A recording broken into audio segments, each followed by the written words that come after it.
dalam mata kuliah sakramentologi. Oke, jadi di sini sakramen membahas terkait dengan unsur-unsur sakramen.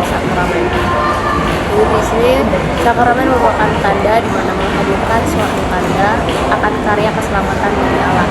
Dalam ketujuh sakramen Gereja Katolik yang ada memiliki unsur yang sama, terdapat beberapa pilihan terkait dengan inti dan tambahan yang fungsinya untuk mengetahui kejelasannya. Antara mana yang dapat ditambah, dikurang, dan yang sama sekali tidak dapat diubah. Di sini terdapat materia, yaitu sebagai tanda sakramen tambahan atau tindakan, yaitu pengucuran air di kepala pada sakramen baptis dengan formal terkait dengan apa yang dikatakan dalam sakramen baptis, yaitu contohnya aku baptis engkau dalam nama Bapa, Putra, dan Roh Kudus.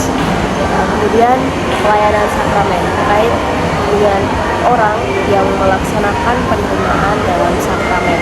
Kemudian upacara sakramen, yaitu terdapat beberapa poin. Yang pertama itu ada pembukaan, pemilihan nama baptis, pemberkatan air baptis yang dilakukan oleh imam, dan kemudian dalam upacara terdapat sesi pengucapan penolakan setan dan pengakuan iman yang diucapkan oleh orang tua atau wali baptis.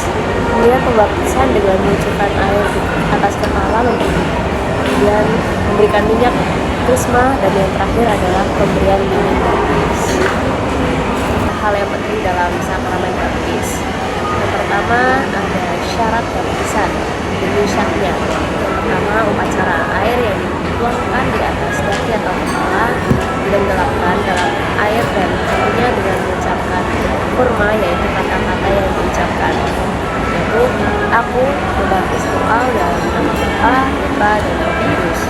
Kemudian poin yang kedua, pelayanan baptisan, yaitu tidak menentukan siapa atau orang khusus, namun semua orang dapat menerima baptisan dengan maksud gereja.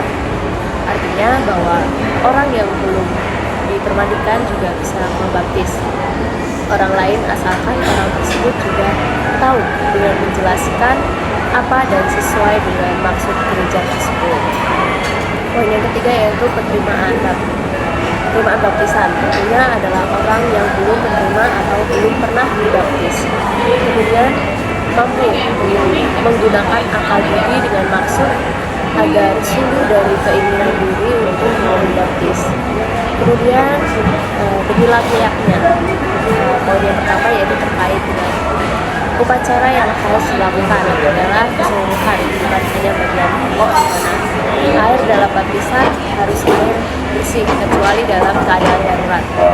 Kemudian untuk poin yang kedua, pelayanan baptisan, yaitu para baptis imam, diakon, baptis, dan uskup.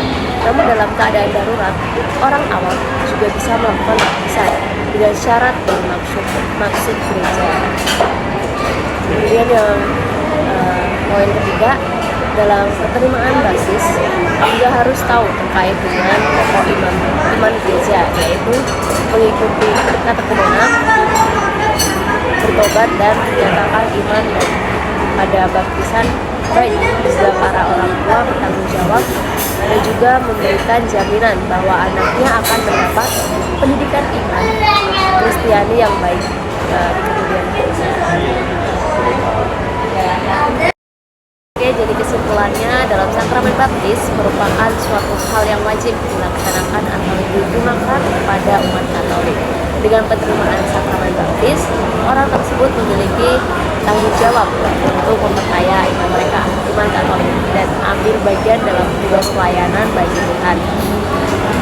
Sakramen baptis adalah suatu tanda nyata dari Allah yang langsung diberikan kepada umatnya, yaitu dengan simbol yang diberikan Allah melalui sakramen baptis. Kemudian menjadi orang yang baru untuk hidup baru bersama dengan seluruh umat Allah dalam kesatuan gereja Katolik.